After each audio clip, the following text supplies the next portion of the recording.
Hey guys, Chapter 2 of the Kybalion, the 7 Hermetic Principles.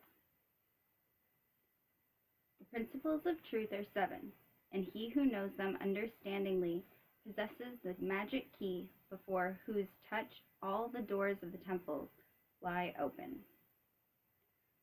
The 7 Hermetic Principles upon which the entire Hermetic philosophy is based are as follows. 1. The principle of mentalism. 2. The principle of correspondence. 3. The principle of vibration. 4. The principle of polarity. 5. The principle of rhythm. 6. The principle of cause and effect. 7. The principle of gender. These 7 principles will be discussed and explained as we proceed with these lessons. A short explanation of each, however, may as well be given at this point. 1. The principle of mentalism. The all is mind, the universe is mental. This principle embodies the truth that all is mind. It explains that the all, which is substantial reality, underlying all the outward manifestations and appearances which we know under the terms of the material universe, the phenomena of life, matter, energy, and, in short, all that is apparent to our material senses, is spirit, which in itself is unknowable and undefinable, but which may be considered and thought of as a universal, infinite, living mind. It also explains that all phenomenon, world, or universe is simply a mental creation of the all, subject to the laws of created things, and that the universe as a whole, and in its parts or units, has its existence in the mind of the all, in which mind, live and move, have our being. This principle, by establishing the mental nature of the universe, easily explains all of the varied mental and psychic phenomena that accompany such a large portion of the public attention, and which, without such explanation, are non-understandable and defy scientific treatment. As understanding of this great Hermetic principle of mentalism enables the individual to readily grasp the laws of the mental universe, and to apply the same to his well-being and advancement. The Hermetic student is enabled to apply intelligently the great mental laws instead of using them in a haphazard manner. With the master key in his possession, the student may unlock the many doors of the mental and psychic temple of knowledge, and enter the same freely and intelligently. This principle explains that the true nature of energy, power, and matter, and why and how all these subordinate to the mastery of the mind. One of the old Hermetic masters wrote long ages ago, "He who grasps the truth of the mental nature of the universe is well advanced on the path to mastery." And these words are as true today as they were at the time first written. Without this master key, mastery is impossible, and the student knocks in vain at the many doors of the temple. 2. The principle of correspondence. As above, so below. As below, so above. This principle embodies the truth that there is always correspondence between laws and phenomena of various planes of being of life. This old Hermetic axiom ran in these words, as above, so below, as below, so above.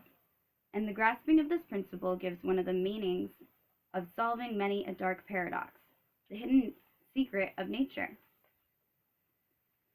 These are planes beyond our knowing, but when we apply the principle of correspondence to them, we are able to understand much that would otherwise be unknowable to us. This principle of the universal application and manifestation on the various planes of the material, mental, and spiritual universe is a universal law. The ancient Hermeticists considered this principle as one of the most important mental instruments by which man was able to pry aside the obstacles which hid from view of the unknown. Its use tore even aside the veil of Isis, to the extent that a glimpse of the face of the goddess might just be caught. Just as a knowledge of the principles of geometry enables man to measure distant suns and their movements while seated in his observatory, so a knowledge of the principle of correspondence enables man to reason intelligently from the known to the unknown. Studying the monad, he understands the archangel. 3. The principle of vibration. Nothing rests, everything moves, everything vibrates. This principle embodies the truth that everything is in motion, everything vibrates, nothing is at rest. Facts modern science endorses and which each new scientific discovery tends to verify. And yet this Hermetic principle was enunciated thousands of years ago by masters of ancient Egypt, and this principle explains that the differences between different manifestations of matter, energy, mind, and even spirit result largely from varying rates of vibration. From the all, which is pure spirit, down to the grossest form of matter, it's all in vibration. The higher the vibration, the higher the position in the scale. The vibration of spirit is at such an infinite rate of intensity and rapidity that it's practically at rest, just as a rapidly moving wheel seems to be motionless. And at the other end of the scale, there are gross forms of matter whose vibrations are so low as they seem to rest. Between these poles, there are millions upon millions of varying degrees of vibration. From corpuscule to electron, atom, and molecule, to worlds and universes, everything is in vibratory motion. This is also true of planes of energy and force, which are varying degrees of vibration, and on these mental planes, whose states depend upon vibrations, and even onto the spiritual planes. An understanding of this principle with the appropriate formulas enables Hermetic students to control their own mental vibrations as well as those of others. The masters also apply this principle to the conquering of natural phenomena. In various ways, he who understands the principle of vibration has grasped the scepter of power, says one of the old writers. 4. The principle of polarity. Everything is dual, everything has poles, everything has its pair of opposites. Like and unlike are the same. Opposites are identical in nature, but different in degree. Extremes meet, all truths are but half-truths, all paradoxes may be reconciled. This principle embodies the truth that everything is dual, everything has two poles, everything has its pair of opposites, all of which were old Hermetic axioms. It explains the old paradoxes that have perplexed so many, which have been stated as follows. Thesis and antithesis are identical in nature but different in degree. Opposites are the same, differing only in degree. The pairs of opposites may be reconciled. Extremes meet. Everything is and isn't all at the same time. All truths are but half-truths. Every truth is half false. There are two sides to everything, etc., etc., etc. It explains that in everything there are two poles, or opposite aspects, and that opposites are really only two extremes of the very same thing, with many varying degrees between them. To illustrate, heat and cold, although opposites, are really just the same thing, the differences consisting merely of degrees of the same thing. Looking at your thermometer and see if you can discover where heat terminates and cold begins. There is no such thing as absolute heat or absolute cold. The two terms heat and cold simply indicate varying degrees of the same thing, and that a same thing which manifests as heat and cold is merely a form, variety, or rate of vibration. So heat and cold are simply the two poles of that which we call heat, and the phenomena attendant thereupon are the manifestations of the principle of polarity. The same principle manifests in the case of light and darkness, which are the same thing, the difference consisting of varying degrees between the two poles of the phenomena. Where does darkness leave off and light begin? What is the difference between large and small, between hard and soft, between black and white, between sharp and dull, between noise and quiet, between high and low, between positive and negative? The principle of polarity explains that these paradoxes and no other principle can supersede it. The same principle operates on the mental plane.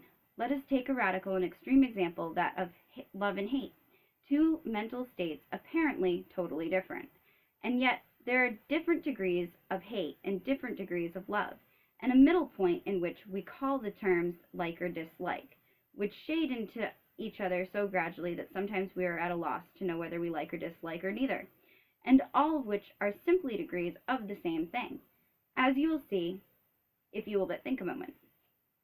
And then more than this, and considered of importance by the Hermeticists, it is possible to change the vibrations of hate to the vibrations of love, in one's own mind and in the minds of others. Many of you who read these lines have had personal experiences of the involuntary rapid transition from love to hate, and the reverse, and in your own case and that of others. And you will therefore realize that the possibility of this being accomplished by the use of will by the means of the Hermetic formulas. Good and evil are but poles of the same thing.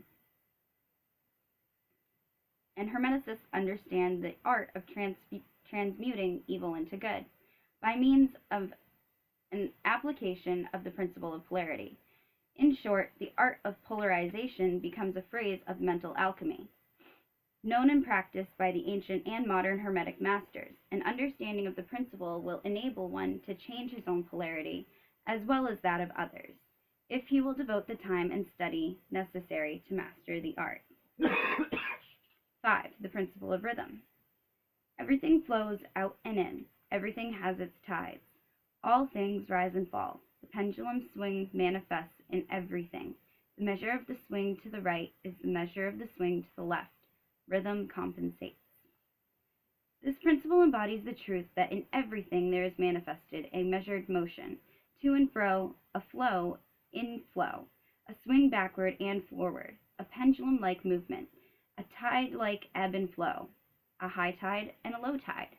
Between the two poles which exist in accordance with the principle of polarity described a moment ago, there is always an action and a reaction, an advance and a retreat, a rising and a sinking. This is the affairs of the universe. Suns, worlds, men, animals, mind, energy, matter. This law is manifest in the creation and destruction of worlds, and the rise and fall of nations, and the life of all things, and finally, the mental states of man. And it is with this latter that the Hermeticists find the understanding of the principle most important. The Hermeticists have grasped this principle, finding its universal application to have discovered certain means to overcome its effects in themselves by the use of appropriate formulas and methods. They apply the mental law of neutralization. They cannot annul the principle or cause it to cease its operation, but they have learned how to escape its effects upon themselves to a certain degree depending on the mastery of the principle. They have learned how to use it instead of being used by it. In this and similar methods consists the art of the Hermeticist.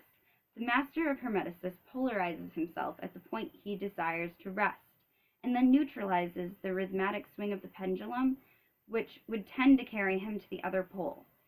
All individuals have attained any degree of self-mastery do this to a certain degree, more or less unconsciously, but the master does this consciously, and by the use of his free will, and attains a degree of poise and mental firmness almost impossible of belief on the part of the masses who are swung backwards and forwards like a pendulum.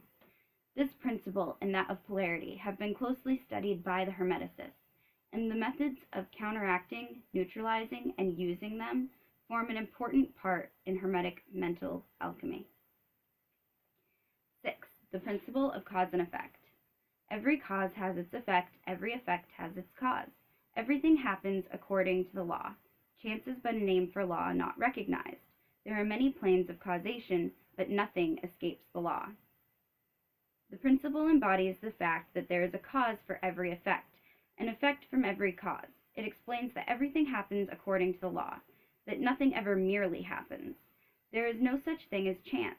While there are varying planes of cause and effect, the higher dominating the lower planes, still nothing ever entirely escapes the law.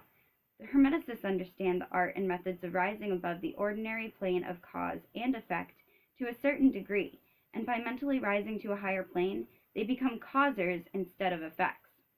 The masses of people are carried along obedient to the environment, the wills and desires of others stronger than themselves, heredity, suggestion, and other outward causes moving them about like pawns on the chessboard of life.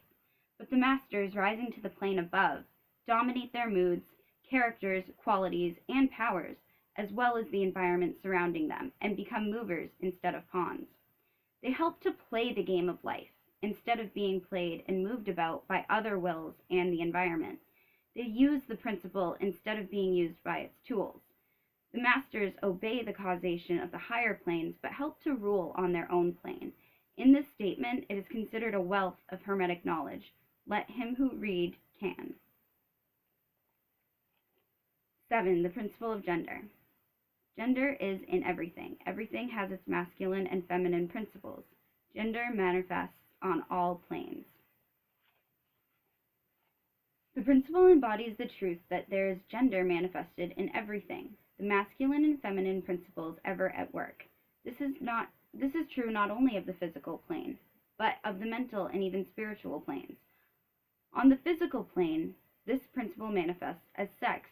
On the higher planes, it takes higher forms, but the principle is ever the same. No creation, physical, mental, or spiritual, is possible without this principle, and an understanding of its laws will throw light on many a subject that has perplexed the minds of men. The principle of gender works ever in the direction of generation, regeneration, and creation. Everything, every person, consists of or contains the two elements or principles, or this great principle within it, him or her. Every male thing has a female element. Every female also contains the male principle. If you would understand the philosophy of the mental and spiritual creation, generation, and regeneration, you must understand and study this Hermetic principle. It contains the solutions of so many mysteries of life. We caution you that this principle has no reference to the many base, pernicious, and degrading lustful theories, teachings, and practices which are taught under fanciful titles, and which are a prostitution of the great natural principle of gender. Such base revivals of ancient infinite forms of phallicism tend to ruin the body, mind, and soul, and Hermetic philosophy has ever sounded the warning, no, against these degraded teachings which tend towards lust, licentiousness, and perversion of nature's principles. If you seek such teachings, you must go elsewhere for them. Hermeticism contains nothing for you along these lines. To the pure, all things are pure. To the base, all things are base. And that's it. Do chapter 3 tomorrow.